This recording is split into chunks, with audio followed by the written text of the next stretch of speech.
Okay, we have two candidates tonight. The first one is Kevin Hearn. He's running for to be our congressman in the Congressional 1st District to replace Congressman Bridenstine.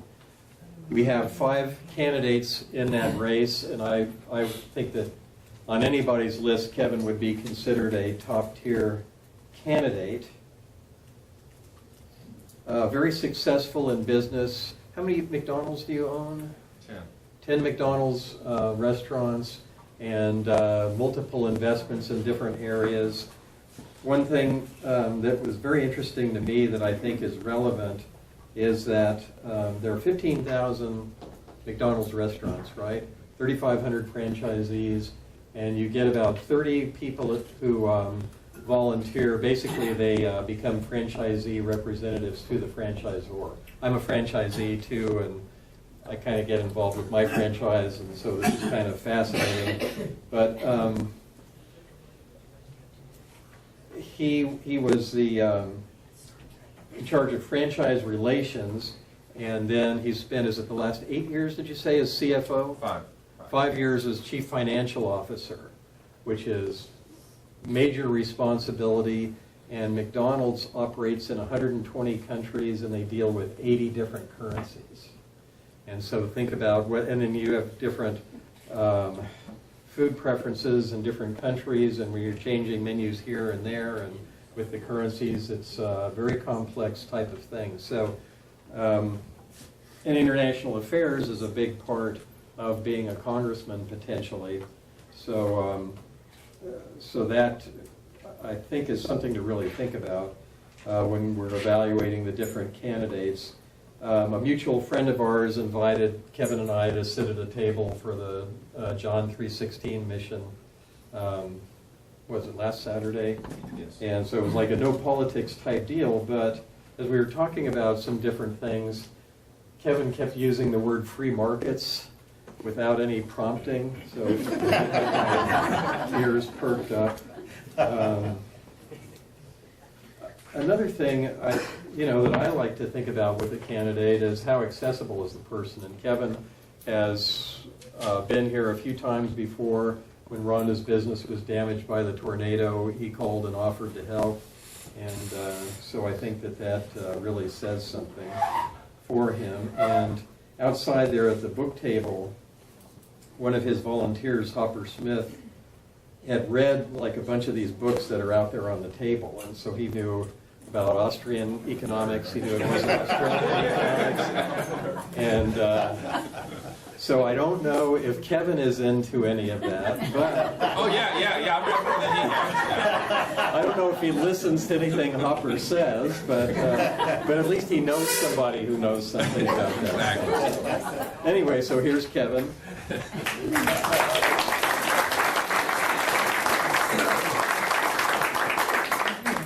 If you don't mind, I'm going to move this back. I think you can probably hear me.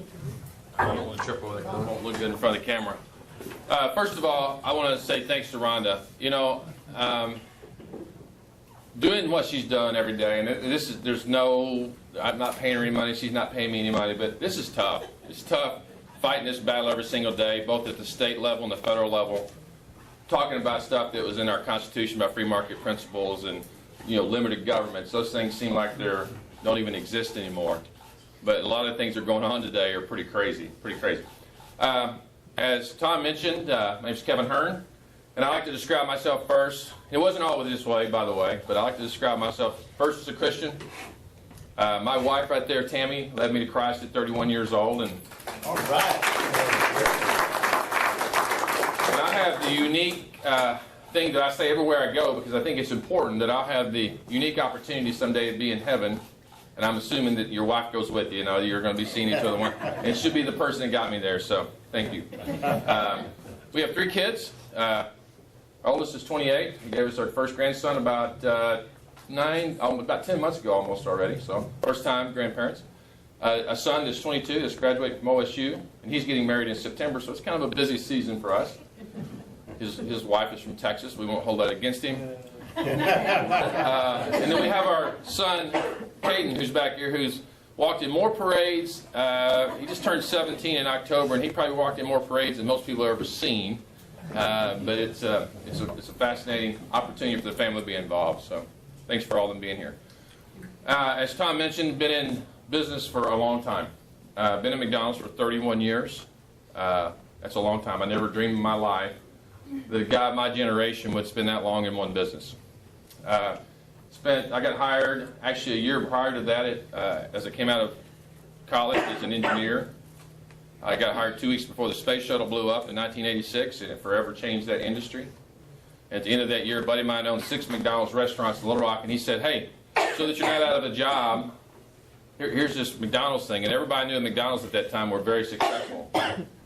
And I'd grown up dirt poor, and I won't, we'll talk about that if you want to. Most of you have seen the video or you've heard about it, and we can get into that. But it was a place for a guy like me to be able to get on the first rung of the ladder and start climbing. And I always thought that I would be an engineer up until I was about 27 and a half, when you couldn't go back into NASA or into the engineering field and be a space shuttle, pilot or any of that kind of stuff. I kept moving forward past that, and I said, I'm going to be a McDonald's franchisee.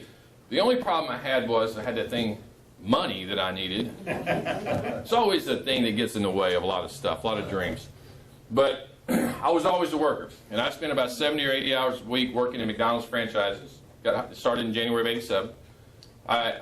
Some of you guys have seen this crazy thing like no money down real estate. I would stay up till 2 or 3 o'clock in the morning, and I'd buy the old cassette tapes, and most of these younger kids have no clue what that is. And I actually read books, Hopper, on how to buy foreclosed property, and how to take and if you could get a credit card, you could put stuff on credit card, and if you do your own copper work and you do your own yard mowing, and I did all that, and I bought like 8-unit apartment complex from the old Madison Guarantee that Bill Clinton almost went to prison over, and McDougal's did.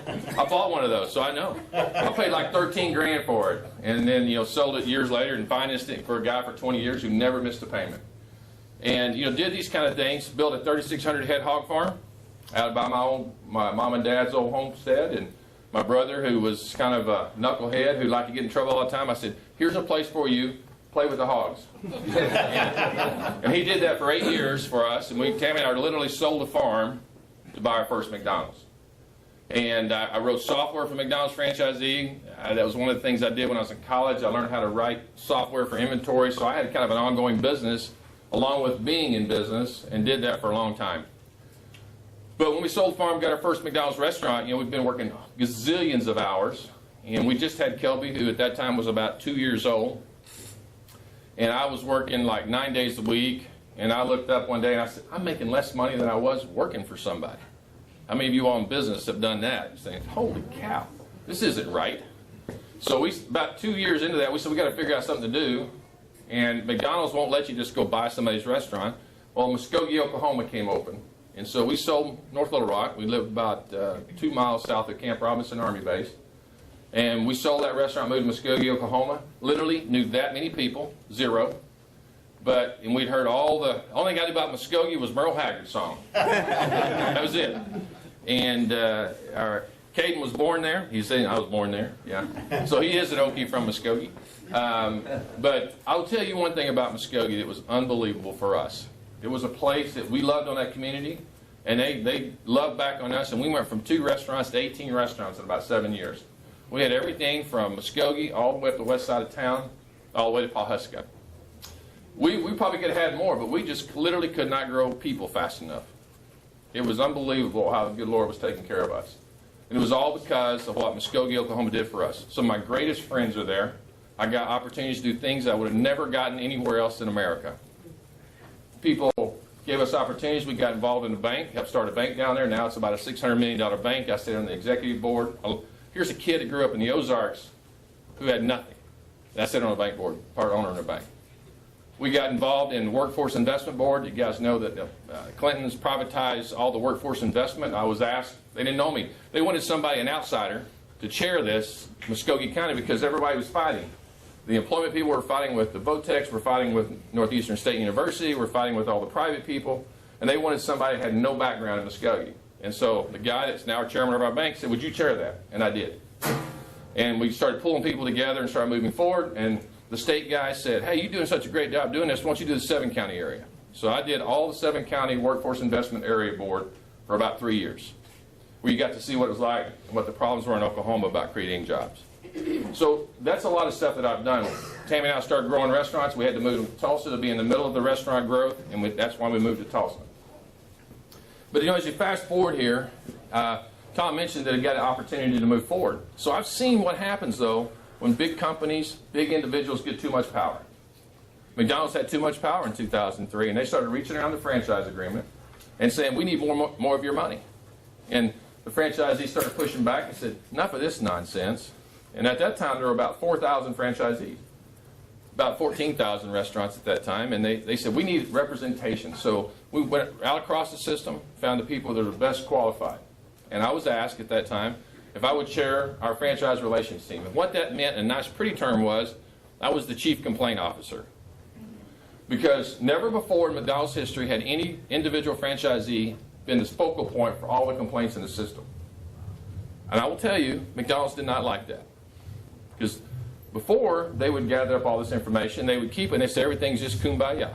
It's all good. There's no problems. We said there are problems. We're going to start collecting this. And we started doing that. McDonald's, for about after the first year, about the next 3 years, decided they were going to kind of knock my kneecaps off. And they would send people in to grade our restaurants. When I was in Chicago, or if I was in New York, or if I was in Seattle or San Francisco, and they would grade our restaurants. And unbeknownst to us, they would just mystery shop us. And the purpose of that was to try to get me to quit talking so much. It didn't work. We just got more resolve, and we did. The team we have right now today is the same team we had then. Great folks who grew up in McDonald's.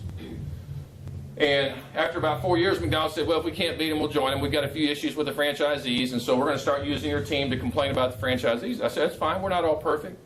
And for the next 4 years, so a total of 8 years, I did that. Traveling all over this country. People calling me and saying, they didn't ask me if I was a Democrat or Republican, said, we got a problem, we need it fixed. And we started pulling the system forward. After 8 years, for the next 5 years, I was a chief financial officer, multi-billion-dollar deal, sitting at the table with McDonald's and Walmart. So the way this thing works is McDonald's negotiates contracts between the people they work with, like Walmart. Well, Walmart wasn't giving the McDonald's people any love, so in 2007, they asked me if I would go to Bentonville with them, had the CFO of McDonald's on one side, the chief operating officer on the other side, and they said, you go get them. And that's what we did. We had 1,100 restaurants, renegotiated our deal. So I've seen when you're like the gnat on the tail of the wagging the dog, that's what we were. Little bitty franchisee, McDonald's is the tail and the dog is Walmart. But if you're stern, if you're facts, I tell Caden all the time, I said, say it like you mean it. Because most times people don't have a clue. They don't know. And so when you say about having facts, have the facts. Peggy's correct. Have the facts when you go out there. It means a lot to speak with intelligence. It doesn't take a whole lot of reading to speak intelligently. So we did that, and I did that for 5 years, ending in December 2016 when I resigned to run for office. And, you never know what happens and how people work together. But I've had tremendous support all over the McDonald's system. And that's the repayment, because we got paid nothing. I was gone a ton. Traveled over 100,000 miles a year for 13 years, just in the United States. And I'll tell you why I'm running today. It's not about being a small business person. It's not about being a big corporation. It's really, I will tell you, we live in a great place in America, in Oklahoma, even with all the craziness in Oklahoma City. If you think it's crazy, go to Seattle. Go to New York. Trying to keep that from happening. You're exactly right. And I'm telling you, this is why I admire, and again, there's no payment here, and there's nothing, and no endorsements. I'm just saying, I admire the tenacity, because I'm telling you, if you think it's bad here, go somewhere like New York. Let me give you a glimpse of what it looks like in New York. You've got Andrew Cuomo up there who has a $30 million war chest. Now think about this. Think about if you had a governor in Oklahoma City that had that much money, and there's no term limits, and he or she appoints all of her cabinet members, all of her agency members, or his, and he wakes up one day and says, we just don't think we're going to sell these 16-ounce Cokes anymore. There ain't nothing bigger than 16 ounce. That's it. And oh, by the way, my Department of Health, you're going to back me, right? Yes. And that's an edict that comes down. Or you wake up one day and you say, well, I think we're going to raise the minimum wage in the boroughs to $21 an hour over the next 4 years. And it's going to be focused at restaurant workers. That's what he did. And the rest of the state can have it in 5 years. And he did that, and you'll love this. This is New York politics. He did that because his wife was caught messing around with the largest McDonald's franchisee in the country. So he was going after the restaurant industry. It had nothing to do about the rest of the people. It was a vindictive approach. It was like a communistic approach. And we've got to stop that kind of stuff from rolling across the country. We've got to protect our country. And I saw this in very microcosms in this thing we call the United States of America. This place, we think everything is, home of the, the free, land of the brave, land of the free, home of the brave. You pick it out whichever way you want to go. But I'm telling you, there's some craziness out there. And if we don't think it's crazy, just travel a little bit and talk to people out there. And we got the 5 top states, highest liberal states control 40% of the votes in the House. Think about that. If you watched Fox last night on Tucker Carlson, he's talking about the focus of the Democrats today is to take over Texas. If they take over Texas, it's over. It's over. That's exactly right. You will never see a conservative America again until something bad happens again. And that's where their focus is. And they had their primaries yesterday or Tuesday. And fortunately, there were some great outcomes, but every Republican House member, I think, is in a runoff. And the one for Ted Poe down there came out of the Freedom Caucus, 9 members. Some of them had 17 people in the Republican Party running. So every Republican is in a primary, or in a runoff, rather. You're spending money, and you're just going out and getting the Democrat. I think very few Democrats are in runoffs. So they're looking and licking their chops to go after this. So I think what I'm saying is that, you can't be a small business person in my mind. I don't know how many small business people are in here, but I think there's a lot. You can't be a small business person, as Peggy said, and drive every day and do everything you're doing and not be conservative. Just deal with the facts.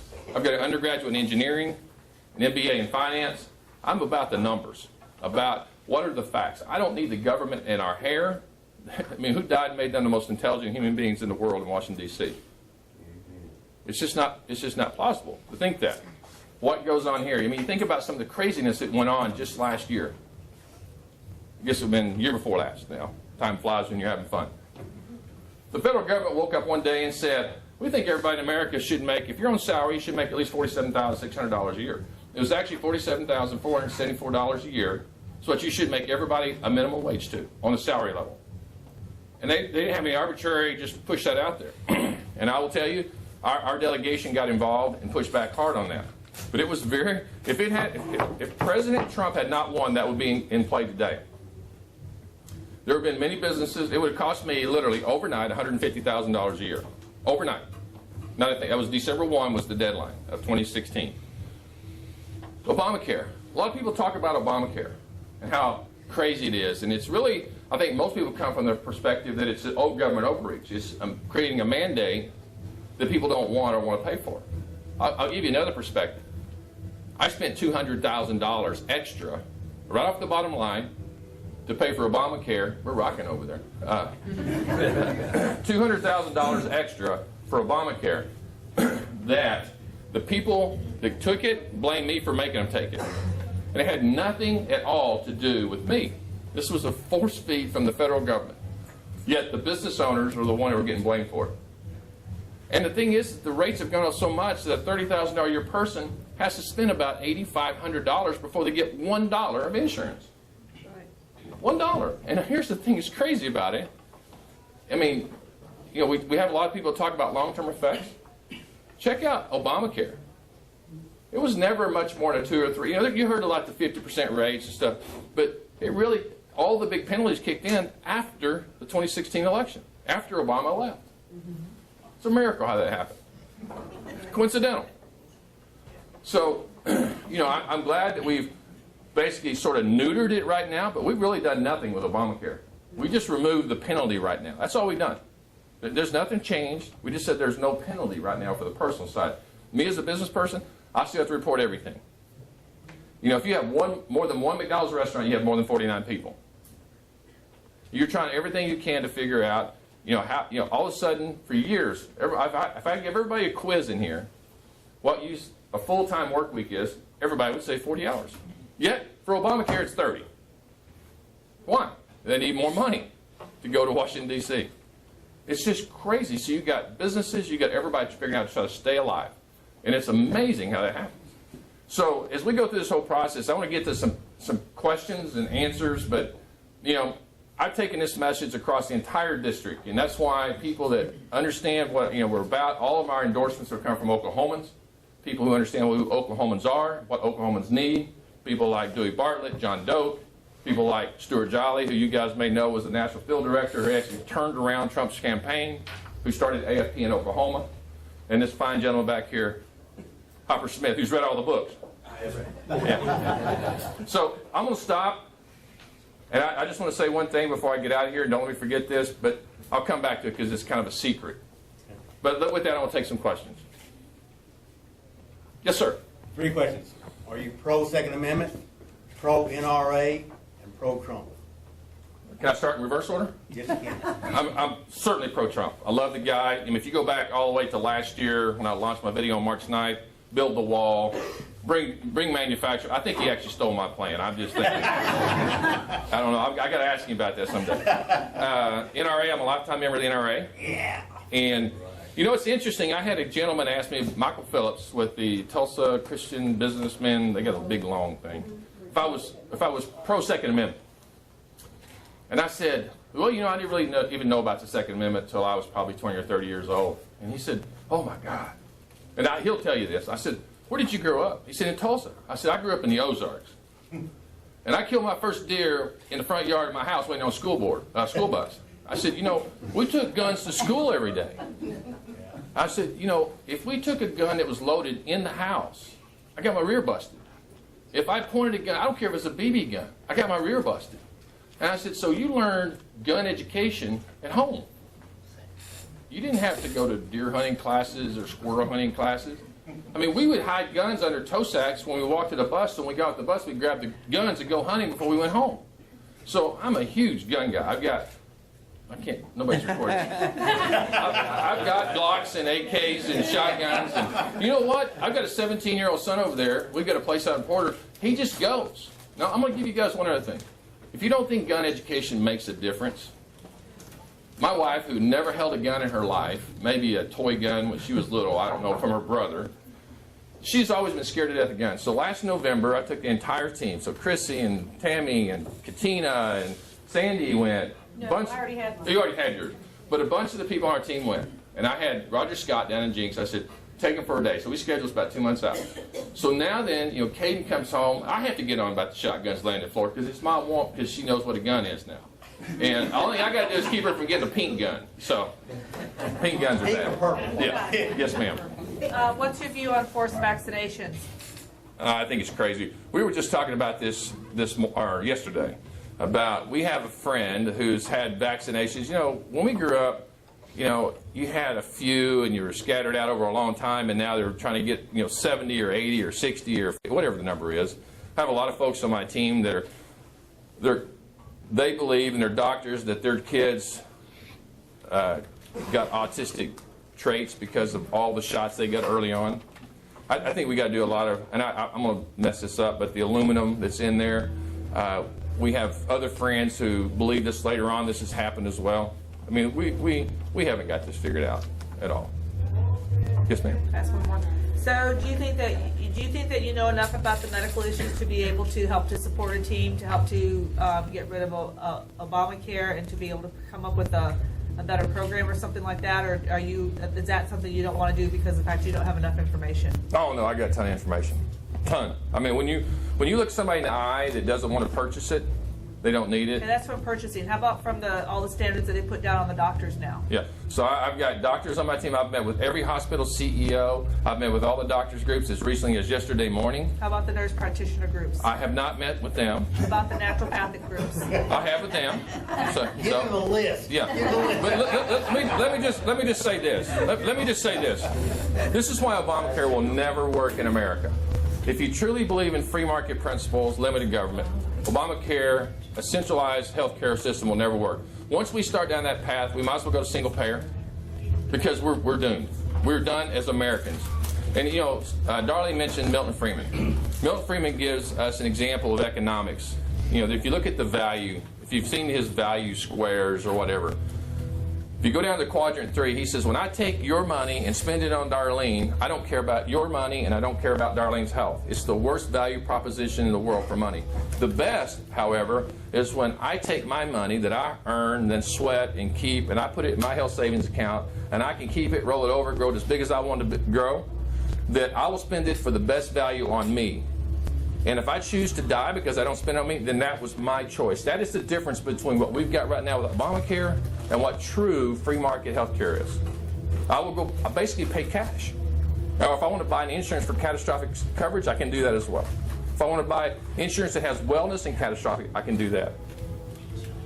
So we've got to get back to where we're controlling our destiny. Yes, sir. We are deluged with lies, disinformation, misinformation, and even a lot of decent people wind up with wrong impressions about what's going on. One of the things I can think of that I'm kind of familiar with is gross production tax in Oklahoma. We've heard that reported as low as 1%. I've heard this with no other explanation, and we want to raise it to 4%, they say, to pay for education, all this. Well, they don't tell you that 7% has been the rate for many, many, many years on all vertical wells. And that's just an example. I won't belabor that anymore. But do you see any hope or any way to expand our influence in the news media, whether it be printed or any other news media, to counter all the disinformation that's going out there 24/7? Jim, I think we're in a place right now, and I think we're seeing this for the first time with President Trump. I don't think there's anybody questions that is the real news coming from the President of the United States, not somebody else's opinion about what the President said. You know, we're getting opinions about the tweets that the President sent. Yeah. And it doesn't even matter, right? We're getting from the horse's mouth, so to speak. I think that's what's, I don't know how we continue to replicate that, because it's hard for you to communicate to the millions like he's done. But I don't know. I tell you what's amazing, though. I made a post the other day talking about the liberal news media won't talk about we don't even hear about ISIS. Where do they go? They crawl back in a hole? I mean, where do they go? We don't hear about the job creation. We don't hear about the low unemployment rates. Where are all these people? And I had somebody actually come after me saying, well, you must be a liberal to remove me. Or you must be, quit the hate. I'm not hating, I'm just stating a fact. Their liberal media is not talking about it. They're not talking, they want to go pick a fight. And, it's that, I tell you what, I think Trump gets up every day and says, how much more can I make him mad? And I love it. I love it. I mean, it's, when you think about what that man has done in 1 year to the, quote, free press, he's exposed everything. I think many of us thought fake news, we knew it. We had no idea a year later that all of the things he was talking about would come true about the news media. Exposed them. Yeah, he did. I agree, but just because of being cautious, we need some kind of plan B. Yeah. So, Jim, to help him. Yeah, I think if I can expand on that a little bit, something caught my mind. And, these younger folks won't think about this, but if you watch Fox News, I think it was about 2 weeks ago, Scandalous. It was talking about the Clinton debacle. And it wasn't about economics, it was about his sexual behavior. And, sorry, where did we go? But it was one of the things I told my wife. I said, I grew up in Arkansas, and I remember him being president, but I don't remember a lot of that stuff. And why? Because I was working all the time. And I think what's happened today is we got the lowest participation of Americans working today. The last time it was this low was March 1978. We got a lot of people got a lot of free time on their hand. And they're listening to a lot of stuff. And they're getting it instantly through Twitter and Facebook, and the list goes on and on and on, people emailing stuff. We got to get people back to work. We're not going to, if we don't do that, we're not going to have an economy to worry about. We're not going to have a country to worry about, because you know what the problem is today is we got a lot of people serving a big government and not a big God. So they believe everything the government puts out about the government. And they get really scared when somebody says, well, the government's going to do this, because that's where the check's coming from. We got 51% of Americans today getting a check for the government. It's never been this high ever in the history of the country. And we had a president in 2008 said, we're going to give you welfare, we're going to give you free health care and free education, and we're going to give you a free cell phone to call mommy when you get scared. And we went from 17 million people on welfare, $18 million in or $18 billion in welfare spent, to 71 million people, or $71 billion spent. So we got a lot more people dependent upon the government, and we're scaring them. That was a Democrat plan from way back when. Sure. And we, like Peggy said, we let them do it. We didn't know what was going on. I didn't. I trusted people more than I do now, obviously. Let me grab somebody over here. Sure. Yes, sir. Keep saying free market. Can I ask you something? Roddy, you're going to cut me off when I need to. Yes, because you're gonna be cut off in about 7 minutes. Okay, thank you. Yes, sir. Keep saying free market. So where do you stand on President Trump's tariffs? The tariffs? Yes. You know, hey, here's what I think we all should learn from President Trump. I think he gets up every day looking for a deal. You know, if you look back about 2 weeks or a week ago when he said this, everybody went up in arms, right? Everybody was chasing stuff, and the fire was set over here, and meanwhile, back over here, he's doing something. If you think about it, 2 days later, he said, I'm not going to do that if we can fix NAFTA. And then he went after NAFTA, Canada, and Mexico. What we hear goes back to Jim saying, we hear the high-level stuff. Now, I know he's tweeting out some of the stuff, but he set a stake out there saying how far, this is where I can negotiate in. But I think we ought to be careful that we criticize him. I'm not a protectionist. I mean, I think global economies are where we got to be because it provides jobs, provides markets for everybody. But we got to be careful that we don't give away all of our steelmaking capabilities of wartime materials, military-grade materials, because we won't get that back. It'll be gone. So once another country controls your ability to make your military equipment, you are done. I mean, we ought to remember this. There's only about really 1 or 2 things that the federal government should be doing. But the big one is protecting us from those knuckleheads. Amen. Yep. And if you think about it, we're already in trouble already. We got $4 trillion budget. $4 trillion budget. We only take in $3 trillion. We got to borrow $1 trillion. We're borrowing $1 trillion from the folks around the world. And in that trillion is a $700 billion for our military. So think about this a second. We're borrowing $1 trillion to fund our $700 billion military to protect us from the people we're borrowing money from. Is that not crazy? I just want to say one thing before I miss it. We've got a lot of young people here, and my son and his friends and others that have come in here. I mean, you know, when you hear people, and you've heard people say this about your kids and your grandkids, if you look at the first part of Article 1, Section 8, Clause 1, I'm just for David. Where'd David go? You already leave? Soccer. Yeah. But it says, you know, for the common defense and general welfare. And that has been so overused by, I would say, the Democrats, and I would say many Republicans, to buy votes by giving out welfare. I mean, just think about that. I mean, we grew up on welfare. I know what happens when a family gets dependent on welfare. Not me personally, my stepdad, and I lost all this work. You only have 2 options. Is continue to live like that, or you go the 180 degrees from that. That's what I did. Started working and working and working. But for the idea of independent welfare, for the individual welfare, we've destroyed the general welfare of this country. And we're not going to ever get it back until we put America back to work. Amen. Unless there's a second coming of Jesus before then, it's not going to happen. Peggy first. Yes, ma'am. I have a couple of questions. First of all, a point of clarification. The Second Amendment was not written so you can hunt deer. The Second Amendment was written to allow you to defend You're right. yourself from a You're right. tyrannical government. You're right. Okay? My first question is this. My general perception of you is that you are the Chamber of Commerce backed candidate. Okay. And my view of the local Chamber of Commerce here in Tulsa, the state chamber, and the federal chamber, is that they promote a lot of policies which are detrimental to ordinary folks. On the state level, they push the step-up tax, which was totally unnecessary. Mm-hmm. They push Common Core. They push a lot of crony capitalism deals, tax credits for wind energy and a lot of other boondoggles. On the federal level, they pushed open borders. They pushed Common Core. They pushed bad trade deals that made a few of their wealthiest contributors quite wealthy, but were generally harmful for the bulk of people. Sure. So I'm curious how beholden you are to the Chamber of Commerce and whether you agree with their policies or not. So first of all, I don't know that I've gotten any money from the federal Chamber of Commerce. I don't even know anybody there.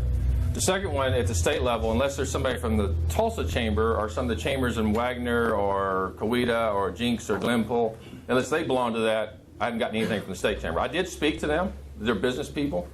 There were probably their staff and some IBC bank folks. I mean, you may have seen that on Twitter. No money. The only folks I've gotten money from are business people in Tulsa. Yeah, and they happen to belong to the chamber. But I haven't received any money from the chamber. And I don't know if they can do that or not. So that's I want to make sure I have that clarity. The second thing is no. You know, I was asked by a very conservative group that I talked to early on, and they wanted to know a couple things. They wanted to know how I was going to fund my campaign. And I said, and they knew that I knew Senator Coburn well, and I said, well, since you, let me give it to you this way. I'm going to be somewhere between Senator Coburn and Donald Trump. Senator Coburn told me, I worked on his campaign, I know what he said. He said, if I have to put a single dime of my money in, I haven't worked hard enough to get your money, Peggy. Okay. And then Donald Trump said, if I take a dime for anybody, that I'll be beholden to him, so I don't want to do that. So I'm about right in the middle. And I know that the other gentleman in the race that has a similar name to mine has done the same thing for his gubernatorial race, is that I feel like if you're going to invest dollars with me, I should invest dollars with me. So I've put personally more money than any individual that's given me money. So the only person that's going to be beholden to me is the people who elect me. That's it. I'm pretty steadfast. Listen, I'm the only one in the race that's talked about from birth to here. It's in video, it's in radio, it's in print. I've gone everywhere. I've told my upbringing from poor to here. I'm the guy that's of the American dream. You don't get to this spot working in McDonald's restaurants, flipping hamburgers for 31 years. You don't get this by having a Chamber of Commerce. If I had to do it, I wouldn't belong to the Chamber. I only have one restaurant in Chamber. That's only so I can get the news. I had a guy ask me, does the Chamber of Commerce do anything for you as an individual business person? I said, no, not as a small business person, nothing. And that's been 22 years ago. So I'm not beholden. These guys are business. They want me to get the federal government out of their way. There's no conversation about GPT. I barely can spell GPT. I have no idea what all the conversations are. There's plenty to do on the federal level. Okay, my other question is this. We know you ran a push poll against Mr. Bridenstine at one time. Well, not against him, before the race. Okay, so what would you do differently from Jim Bridenstine? Differently. Not self-imposed term limit myself. Okay. I think he would still be a great congressman if he were there today. He would still be there doing a great job. Okay, my last question is this. Have you given any thought to what caucus you will join if you should get elected? Well, what I'd like to get interviewed, I don't know what the issue is with the Freedom Caucus being so right-wing. They're about the Constitution. That's what you're going there for. As Senator Coburn has reminded us many times in various meetings around the district, and he's told us this many times, you don't go to Washington, D.C. to swear your oath on the Constitution of the 1st District of Oklahoma. You swear it on the Constitution of the United States of America. That's what the Freedom Caucus is all about. I mean, look what Mick Mulvaney's done. Look what Jim Jordan's done and Mark Meadows. Wouldn't it be nice if one of them decided to run for Speaker of the House this fall? Wouldn't you like to make that vote? Wouldn't that be awesome to see? Because Vote for them over Paul Ryan? oh, absolutely, absolutely. I don't think Paul Ryan's going to be there. I'll be honest with you. I think he's going to leave. I think he's achieved his monumental, his moment in life of getting the tax code done. I think he's on his way out. That's my personal thing. I will say this about Jim Bridenstine. He hasn't enacted a lot of legislation during his term of office, but what he has done is he has changed the culture in Washington by being the first guy to stand up and say, Boehner needs to go, and being instrumental in forming that Freedom Caucus. He has helped to change the culture in Washington, and boy, did it need, it still needs a lot of Still needs a lot of it. Kevin, let's take one more question, and I think this young Yes, sir. man right here has a question for you. Zach? Yes. Okay. As a high schooler, there's been a recent rise in gun violence once again, sadly. What could you ensure in the Congressional 1st District to ensure that such a tragedy won't happen again? Nothing. There's not anything I can assure that. What could you support in Congress to do so if there was legislation proposed? Well, this is a really long answer to a really short opportunity here, but as I mentioned, that gun that killed in Parkland, Florida, I think that's the name of the school, but that gun didn't kill anybody. It was the person behind the gun that did that. Right.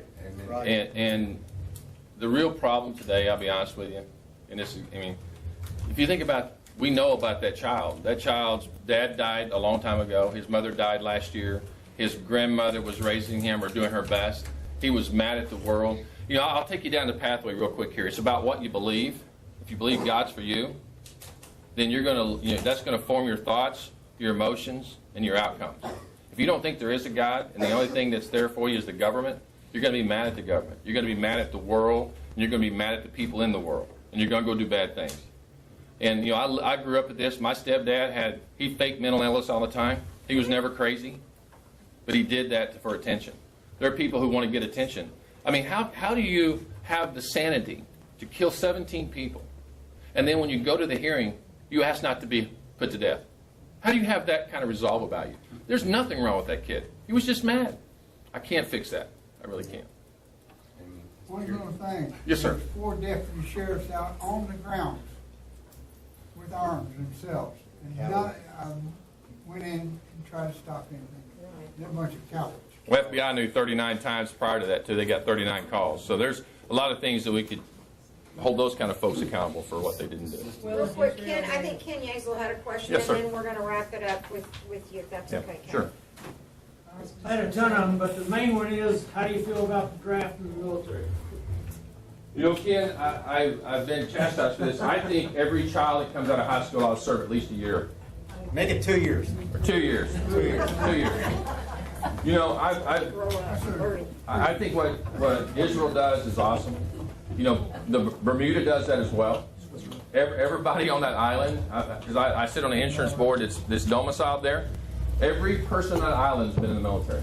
That's kind of a comforting feeling, quite frankly. Every American ought to serve overseas for 2 or 3 months. Right now, especially, right? I just want to say something here. Where's Brad?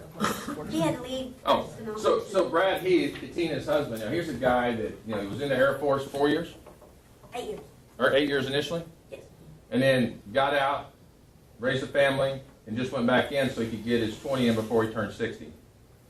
And so the hardest thing for him was losing 40 pounds to get in. I tell him that he was there. Losing 70 pounds. 70 pounds. It was some crazy number. I couldn't even go that high. I need to lose that much. Does he know he's going to lose his insurance at 65? I paid $429 a month for my free insurance because I'm over 65.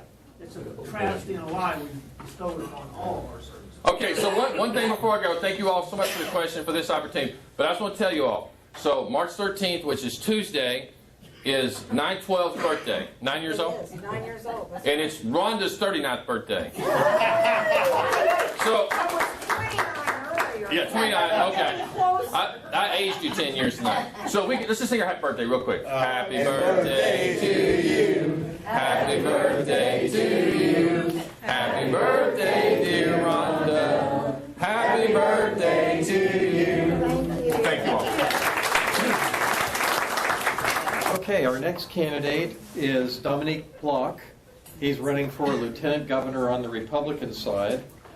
He's a graduate of OSU, Langston, and the University of Central Oklahoma.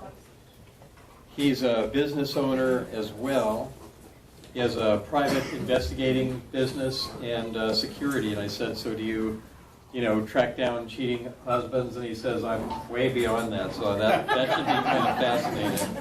I guess some of his investigations involve stuff going on in the state.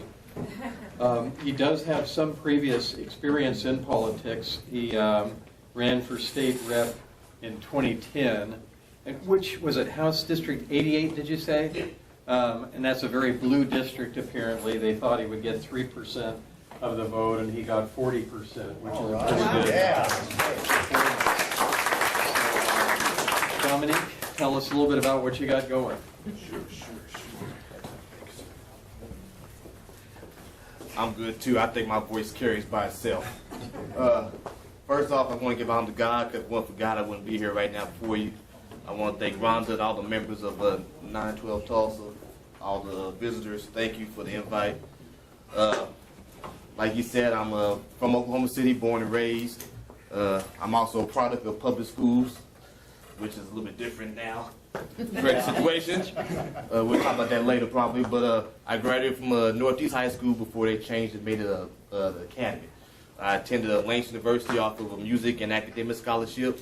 And for my veterans in here, thank you. My dad's a Vietnam vet, 100% disabled, so I also got Chapter 35 benefits. So I was able to go to school and did pretty well. Got my bachelor's in organizational management from Langston.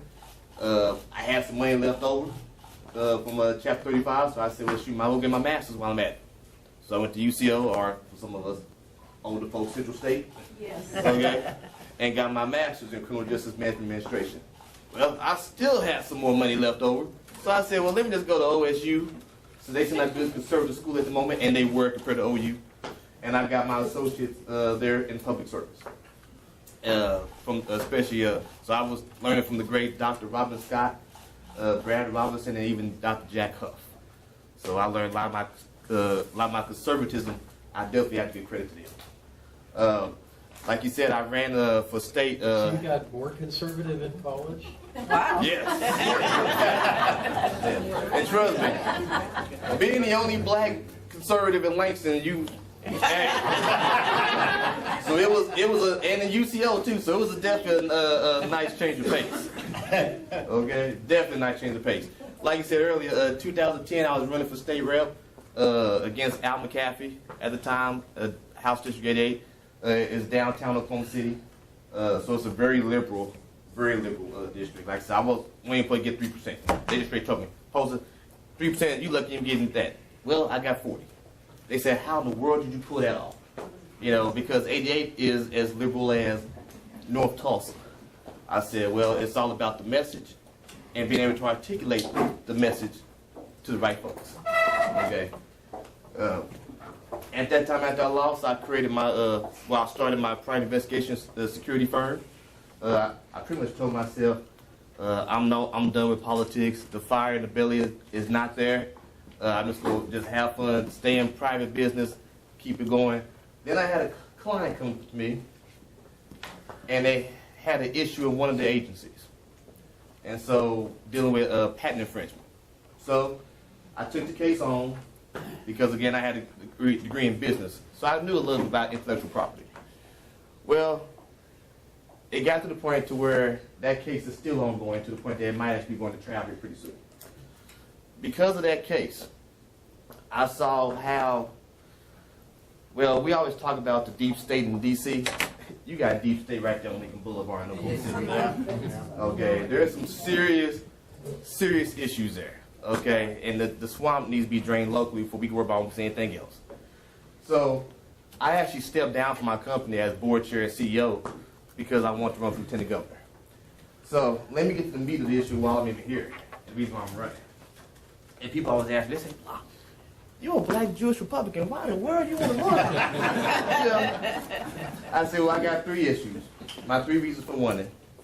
And let me just say this real quick, and I want to be clear about this. I do not subscribe to Reagan's 11th commandment, so I will talk bad about fellow Republicans professionally when they're not handling their job and doing their business. Okay? So the first reason why I decided to run because I'm not very happy with my current lieutenant governor. Okay? And all of us probably remember Todd Land when he made this big thing last year, got on the news and said he's resigning from Mary Fallon's cabinet as small business advocate because she wants to raise taxes. I can understand that, but what I can't understand and what I don't care for is when you come back as a member of the State Equalization Board and certify the same unconstitutional budget that you're against. You can't have it both ways. And then after the state Supreme Court said it was unconstitutional, you come back and say, I knew it was unconstitutional the whole time. Then why certify it? You know, and you can play stupid because the last time I checked, you do have a law degree. You know. And so that's one of the reasons why I'm running. The second reason, I'm just not happy with the other candidates. No. Like the old saying, you want something done right, just go ahead and do it yourself. So I decided to go ahead and run because, no disrespect to the other 3, but all of them establishment. I said, I'm the only outsider in the race. The only one. I said, I'm not happy with Matt Purnell. Nothing against him personally. I barely know the guy. But, like I told Matt, in Canadian County 2 weeks ago, I said, look, you gave us this wonderful Republican wave in 2010, but these aren't really Republicans. You know, they're not Republicans at all. I said, and plus, guess what? There's some folk who still remember you from 2012. You know, conservatives have long memories. And for those of you who was at the state convention in 2012, you know what I'm talking about. Guess what? A lot of those people left and became libertarians. Now, some of them are still with us. So if he's the nominee, guess what they will remember? Yeah. And then you got Eddie Fields, nice guy. He understands farming, great at agriculture. But guess what? He's leadership. He's the assistant majority floor leader. He helped give us the unconstitutional budget we got last year. I can't let that slide. And now you want a promotion? That doesn't work for me. Yeah. Then, of course, our wonderful, great corporation commissioner, Dana Murphy, who constantly will tell you that she is a proven leader and wants to be a small business advocate. I'm like, how are you going to advocate small business when you allow the big oil companies to use horizontal drilling to destroy the vertical wells owned by small businesses with the wastewater? And then you charge the small business for the damage. That's not advocating for small business. You know, plus, I can't stand hypocrisy. You know, you can't criticize Patrice Douglas when she ran for Congress and still hold the seat when, guess what, you're doing the same thing while you run for lieutenant governor. You can't criticize Jim Roth about taking money from people that you're regulating and you're doing the same exact thing. Don't take my word for it, just look at the ethics committee paperwork. The Tulsa world did a beautiful job exposing that. Okay? So those are issues I have a problem with. So if I don't have a conservative candidate, I might as well run myself. And then the third issue. Now, Ms. Peggy says it best, and Kevin did too. Conservatives love facts. We don't do emotions. We want numbers. We want data. You know, I'm working my PhD right now in forensic psychology, so I'm doing data all the time. Okay? Let me give y'all some history about Oklahoma politics. From modern history, whoever wins the White House loses the governorship. Their party loses the governorship. Okay? So let me just break it down a little bit better so we can all understand, especially for my younger folk in here. When George H.W. Bush was president, who was our governor? David Walters. Walters. Okay? When we had Bill Clinton, who was governor? Keaton. Okay. Now who came after Clinton was George W. Bush. And who do we have then? Brad Henry. Okay? After that, we had Obama. Obama's term, we had Mary Fallon. Now we got President Trump. Now, what does the trend tell you? The next governor is supposed to be a Democrat. Break that trend. Yeah. Now, I would love to break that trend, but here's the problem. It's hard to break a trend when the Republican Party had too much foolishness last year. Yes. Yeah. With scandals and then passing unconstitutional budgets. It's hard to break a trend when you got a third party now, and this is another, and I made this clear, and I told this to Matt in his face, and the Canadian County Republican Party. 2018 is not going to be like 2010. It's going to be like 2002. Whether you like Gary Richardson or not, the man was able to pull off 200,000 votes. Period. That's by himself. Now imagine a candidate with an organized party behind them. And guess what? Most libertarians are former Republicans. That's enough to split the votes and give a Democrat, again, a narrow victory. And this is what, March? We still know what the surprise is going to be in April. There might be an independent that might want to pop up in there. We won't know until after Fallon period. So you might have a four-way race.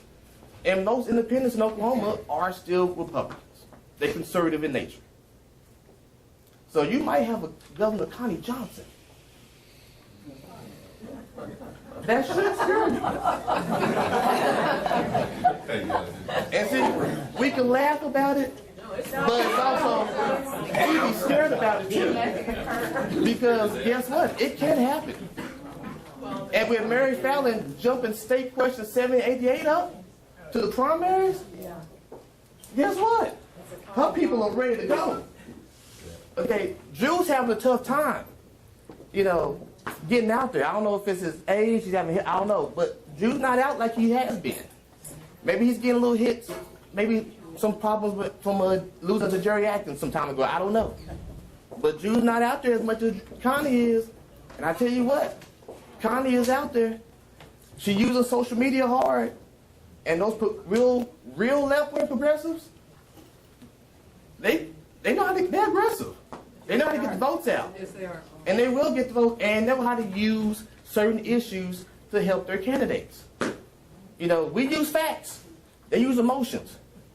I got a lot of veterans I've talked to who are known to be pretty conservative. Guess what? They support the state question 788. So these are things we have to be concerned about. Don't be complacent because you think that because Oklahoma is a red state, that it's going to stay red.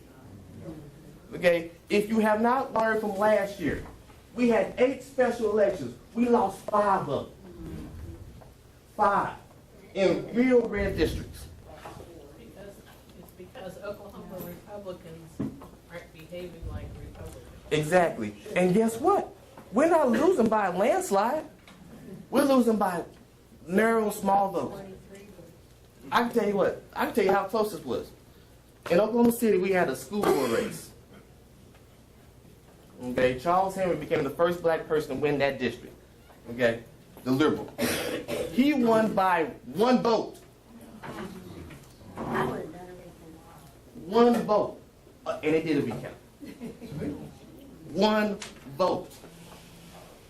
Why? Because Republicans have gotten complacent, thinking that they're going to win anyway. There's no need to worry about it. And then you got other Republicans say, I'm just sick of my party. My party's not acting like Republicans. And I'm more with the latter. Because we're not. So I know we pressed for time, so I won't definitely answer questions. Because I am a true town hall guy. Because if you let me go and I keep on going. Why don't you explain to us the job of lieutenant governor and how you think that you can bring what you're going to bring to the office? Okay, good question. Thank you, Rhonda. Well, first off, let's talk about the obvious. The job of lieutenant governor is, of course, to serve as acting governor when the governor is out of town or, let's say, disabled or can't function for whatever reason. The lieutenant governor comes in and serves as acting governor at that time. Okay. One of the other things that's even more important that we forget a lot is that the lieutenant governor is also the president of the Senate. Okay. And lieutenant governor can take over the Senate if necessary. We've had this before when Mary Fallon took over. Was it for what, workman's comp? Whatever. It was for a few days. She took it over. She had that right to do that. Where's Todd Lamb? I have better luck finding Waldo and Carmen Sandiego before I find Todd Lamb. I mean, I'm just saying. I think a few weeks before I did my interview with Pat Campbell, Todd was on. And Todd constantly said that he's a proven conservative leader with a proven conservative track record, and he has a contingency plan. Okay, well, where have you been? Session was last year. I have not seen you one time. I've seen Mary a few times, sweating. You should have been sweating with her. But I haven't seen him at all. And you brag about your Secret Service special agent record. Oh, when President Bill Clinton, was in the country, the plane went down some, and police over there in the country got attacked, and I had to find a contingency plan to get the president out there. Well, that's great. Where's your contingency plan for the state of Oklahoma? Because I hear a lot of talk, but I see no action. And this is why Republican voters are tired. Because these elected officials begin to talk, And I'm glad Kevin's running, because I'm tired of hearing my elected officials tell me, hey, you give us the House and the Senate and the presidency, and we'll repeal and replace Obamacare. I'm still waiting. Yeah. And there's no excuse, because you got the president. Granted, Trump's not an iron law, we know that. But he will sign anything you give him because he wants to make a deal, and he must keep a campaign promise. And they can't even do that. Yes, Ms. Peggy. When Todd Lamb was before us last couple of Fridays ago, we asked him why he didn't do anything, and he said, well, Mary cut me out. I went to the first meeting, and she told me that she didn't need me, and she cut me out. So if whoever gets elected, you go to the first cabinet meeting, and the governor says, I don't need you, and you're out of here. What is your response going to be to the governor? I said, that's too bad, because last time I checked, went out on the same ticket like that. I'm independent. The voters voted for me separately from you. I said, I still have my responsibility as lieutenant governor. Now, you got your constitution as governor, but my responsibility as lieutenant governor is to be acting if something happens to you, be president of the Senate, and then I still got boards and commissions I'm over. That I'm either chair of, vice chair, or a member of. So, you do your little stuff, whatever you go do, but I'm over here. You're not going to tell me what I can and can't do. And that's either a Republican or a Democrat. Well, he kind of put his tail between his legs and left. And that's probably because Todd, like most of them, don't have a vision. And you don't have a vision, you can't have a plan. That's the problem with Republican leadership right now. They have no plan. It reminds me of an old joke Jay Leno said on the Tonight Show. He said, Democrats have bad ideas, Republicans have no ideas. Now, it was funny at the time. Now it's sad because it's true. We are so bad right now on Lincoln that the only plan we had this year was to get the wonderful Tower people and use their Oklahoma step-up plan. I'll call it the Oklahoma step-on plan. They stepped on the taxpayers. Okay. And so, yeah, there you go. And so, that's where we are right now. And I'm like, no. And that's why I said, what Republican leadership needs, they need somebody to actually go in there with a plan. That's why I created Blockonomics. I created Blockonomics over a decade ago. Matter of fact, one of the issues I argued with the Republican Party when Gary Jones was still chair was the fact of consolidating school districts. They fought me tooth and nail about that. Big time, where they said, well, we got some friends in some of these political positions. And I said, forget about them. It's not like they're getting paid anyway. Yeah, per diem, ooh, that's nothing. I said, you got too many superintendents, make over $100,000 a year. That's the most your overhead's going. I said, and Ron not talking about this today. They gave them, $3.2 billion for education? Now, where'd the money go? The money goes down to the districts. After that, that's on them. I got a question. Yes, sir. What would you do to this problem with the teachers on their pay raise? And it seems like the states kind of don't have enough money to do it. States have the money. Okay, well, how can we get that money out and get the teachers some raise? They ain't gonna get no 10,000. No, I saw that today. Rhonda, thank you for showing me the new demands that came out today. And it seemed like more of a demands for state employees more than the teachers. I'm not against giving them a raise, but what they asked for was way out of what was supposed to happen. Now, there is money. Now, the money is there. It's been there. Matter of fact, Lieutenant Governor is a member of the Land Grant Commission, which has over billions of dollars right now. Huh? Can we use that money? Yeah. So why Todd Lamb didn't tell y'all that, I'm surprised. Legislation, President, Governor, they just seem to be fighting. Again, there's no leadership. I've talked to several of the guys in the House and the Senate, and they said, look, the governor's office is not talking to us, her staff's not working with us, We have no plan. Leadership is kind of off. They're doing their own little thing, don't know what to do. There's no guidance from anyone.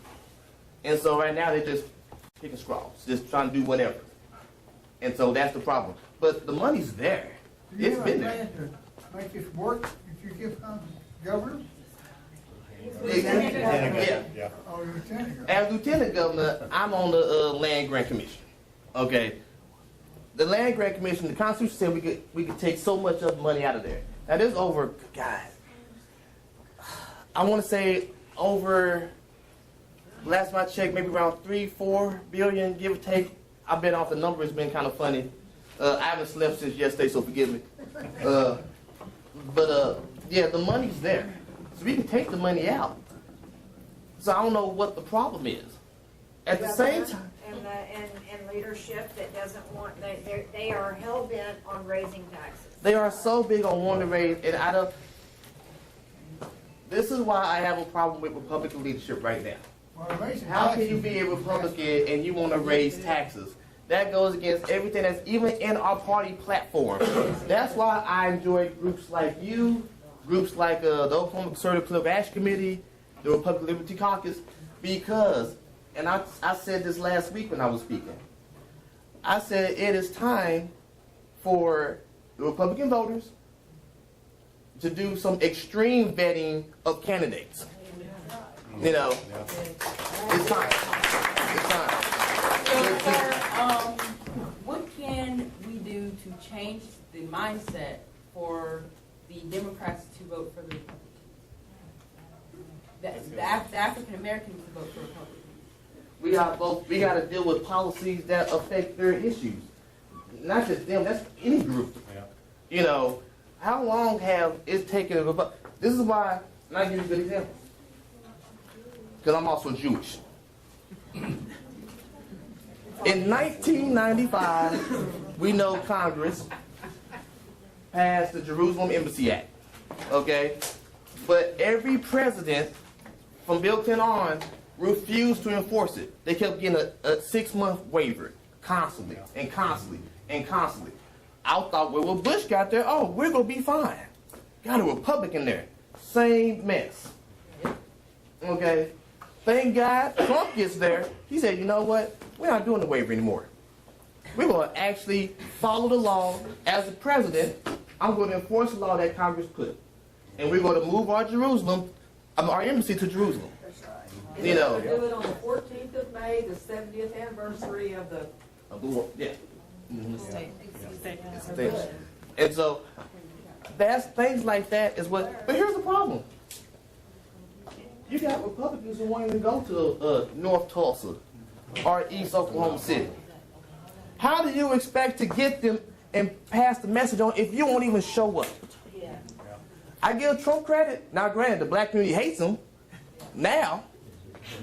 Okay, but not all of them, but in general, they do. I'm speaking in general. Now, generally speaking, the black community does not care for President Trump. But at least he had the spine to go to Detroit and campaign. Amen. Now, he didn't have to. He could have said no like John McCain did. He said, no, that's a waste. That's a lost cause. We're going to lose Michigan. Don't even worry about it. Trump said, I'm going. Because what you got to lose? The one issue that would really appeal to black folks in Tulsa is that the fact that the schools on the north end of town are business. I mean, they're not bad. They're a business. And if the state would offer those kids vouchers so that they could pick a charter school or a private school, there's no way. You're never going to clean up Tulsa Public Schools. Tulsa Public Schools is never going to improve. The only way to shake them up is to get them some real competition. And a voucher system would do that for them. Well, this young man, he has a question, and he's gone to a charter school. So, what will you do to improve public education? Because I have community center schools that I have learned nothing. Can you repeat that a little bit louder? What will you do to improve public education? Because I have went to many schools and I have learned absolutely nothing. And he went to a charter school. North Yeah. Tulsa has 8 charter schools. And then again, they want to raise. And he had a scholarship. He went and had a scholarship from his school, Jackson Elementary, that he got. He picked the school he's in right now, Hale, because he figured that's a better school than Rogers or what's that other one? Where he was at Langston Youth Academy and learned nothing. I mean, Yeah. right now, North Tulsa is saturated Yeah. with chartered schools, and the fact that when you look at the charter schools, a lot of them do not have certified teachers in North Tulsa. And that is a problem, and the performance measurements of outcomes are very far and few. This is a crime. This is absolutely a crime. No. It is. It's a crime for all those kids that are subjected to that. Well, it creates a system that rolls into the penal system, because illiteracy, that's Yeah. We asked the tough question. Hey, I like tough questions. Okay, he, Because tough questions come with tough answers. Let's do about, right, now let's do 1 or 2 more questions, and then we'll kind of wrap it up, and then you guys can visit with him Yeah, I one-on-one. want to finish. Same thing with Okay. Mr. Hearn. Let me go ahead and finish the young man's question. Because it deserves he the went answer. to Ethic Charter School, and the teacher wasn't a teacher. I was the teacher. His mother was the teacher. The teacher was not a teacher, but she got $2,500 for each kid that got passed. If they passed or not, she still got $2,500. I got tired of her because his mama and the teacher got together. I didn't want that, so I yanked him out of it because I don't believe she's a teacher. I'm more teacher than that. I taught him kindergarten when he was in kindergarten at Roosevelt. Teachers don't teach. So let's let the man answer the question. When it comes to teachers, we need to take away tenure. Okay? Take away tenure. You know, take away tenure, do like we do, put them on contract, which is why I'm kind of a little confused with the pay thing right now, because I'm like, when you signed your contract, you knew how much you was making from the beginning. Right, yeah. So why is it an issue now? Also, part of your contract says you cannot strike. You know, now if anything, at least give the legislature some room to try to find some money for you. Okay, because there's money there. Now, granted, the districts have messed up some of the money. You know, one of the reasons why I want to consolidate some of these school districts, because Oklahoma has like 530 some school districts. Okay, Texas has 1,030. Florida has 75, and it's the same size as Mm-hmm. Oklahoma. Morgan. Yeah. So that shows you how we got all these districts, and then you see where the money's going. Okay. Not only Somebody's do we got, pocket. yeah, and so we want. That's why I want to not only consolidate the school districts, but I also want to decentralize some of the school districts as well. Cities like Tulsa, Oklahoma City, and they could absorb that, and that will help give more local control. Because let's be honest with you, school board is weak the way it's set up in the Constitution. They have no power. You have a better chance of having the superintendent under the control of the mayor than you do where you got the situation going on right now. Okay, I'm just gonna be honest with you, and we do need to push for the vouchers. Schools need competition. Okay. Would you support a plan from the state for merit consideration for people to retain their jobs as superintendent and supervisory positions, administrators, that sort of thing, which we must not have now? I just happened to think of this, but they talk about merit plans for teachers for improved pay, but it looks to me like we need some sort of evaluation process for those in administrative positions that don't do their job according to the wishes of the people. We do. Matter of fact, like I said, I'm from Oklahoma City, and see, we just lost our school superintendent, thank God, because she tried to shut down several schools. When the people fought her, she changed her mind, and for some awful reason, the school board gave her and her central staff a raise. Yeah. After that, I couldn't understand that. They don't need a raise. Yeah, I said, well, raise for what? She's done nothing. She's done nothing but help destroy the school system even more.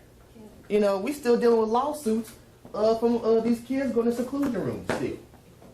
You know, so I'm like, why are we messing over here? On top of that, many of the districts are violating and misusing Title I money. Okay, and one thing I like to do as a lieutenant governor, I would like to be like, whoever the auditor is and attorney general, I say they need to start investigating these school districts. Because guess what? That's not just federal. We match that. The state matches that money. Okay, we match that. So why is it that a school that's supposed to be poor not really using the service that they need? Why is it not a school nurse or a librarian that money could be used for to help that? Instead, why am I seeing y'all taking big lavish trips to Las Vegas in the summertime for a teacher conference? All expense paid. But yet, our babies over is struggling. Excuse me. Oh, I have another question. What was that?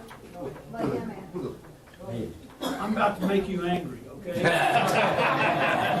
I didn't finish the 6th grade. I mean, I didn't pass it, okay? I've never, ever gone to a full, how long school is it? 9 months or 6 years? 12 years. 12 full years. I left school every year in March, came back in October. I hated school. It was a waste of my time. I read on my own. I did a lot of things on my own. And I went to the Marine Corps with a 10th grade education. I studied on my own. And guess what? I have a college degree in mathematics, a minor in nuclear physics. I got out of the Marine Corps and became a CPA. You need to do stuff on your own. Quit depending on the government and these systems and all this other crap. We need something to incentivize young people who aren't getting their needs met. And I can tell you, usually they're the smarter ones. Yeah. Which is why we have such success with homeschool.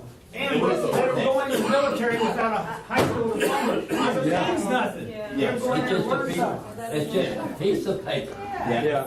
Well, I dropped out and joined the Marines too, but now they have standards. Yeah, I can't take that. I'm gonna let you get out, Tom. Let's let him finish this So question. what will you do to create job programs for teens? Because I'm sick and tired of people. Sorry, I'm sick and tired of people. I'm sick of tiring of hearing people like run their mouth about how people, teenagers are on news, killing people, stealing, et cetera, et cetera, et cetera. But there's nothing for them to do. So. Yeah. McDonald's. McDonald's, yeah. No, it's 18 years old. That's why I'm at the door in case everybody's to go out. I want a Mac, Big Mac, well done. Well, you gotta start somewhere. You can start working at McDonald's working 16 years old, and you can be a general manager. Yeah. Making $50,000 a year. So What's that? just Not a general manager. so you can start making working at McDonald's at 16 years old, and one day being a general manager making $50,000 a year, or being a franchise owner, being a millionaire running for Congress. Or you could go to school and be in debt when you get through. There you go.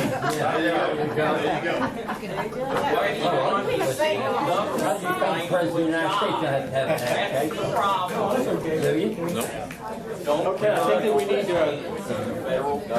think that we need to go ahead and wrap up now. I think the candidates will stick around and you can chat with them. Yeah. Did you answer his question? Because he, Oh, yeah, I mean, he John. was asking about the youth and job opportunities for the youth. Now, but did I hear you say that you don't want to flip burgers? Is that what you said? Okay, I didn't, I wouldn't, but I just wanted to, I just want to, is there something as Lieutenant Governor that you can do to help the youth in employment? What I would do is there's a program that was kind of similar that we had in Oklahoma City at the time before it fell apart. But I would like to do it at the state level and get with those companies that are in position to hire minors, you know, and also those who have to get the little work permits, I guess, 15 and a half to work, whatever. Those companies that got those kind of jobs, and fine. But here's the thing, you can't be picking and choosing. That's right. That's right. Because I tell you what, when I was 15 and a half, I worked at a golf course. Yeah. Okay, and I was cooking burgers, I was stocking beer, and I was getting golf balls. You know, I hated the job, but it was a paycheck. You know, you have to learn, you have to start somewhere to learn ethics. You know, this is where a lot of our college kids mess up too. because these recruiters tell them all these wonderful things. Oh, when you graduate, you'll get you a great job in management. You'll start out making $50,000 a year, and you'll never have to buy. The biggest lie ever told. It's like an army recruiter. Yeah, I get there. I started at the bottom with a master's degree, but I worked myself up to get my own job. So I'm the boss, and I can hire who I want. But it's great work ethic. There used to be some programs in Tulsa through Tulsa VOTEC. Baker Hughes used to sponsor one. And what they would do is they would take kids in who were learning to be like CNC machinists and people like that, and they would take their coursework, and then they would go to the plant at Baker Hughes and work half a day using the skills they learned in the VOTEC school, and they got paid a few dollars. And see, and that's, I think all of us in here, all of us that's old enough remember when we was in school, we had industrial arts.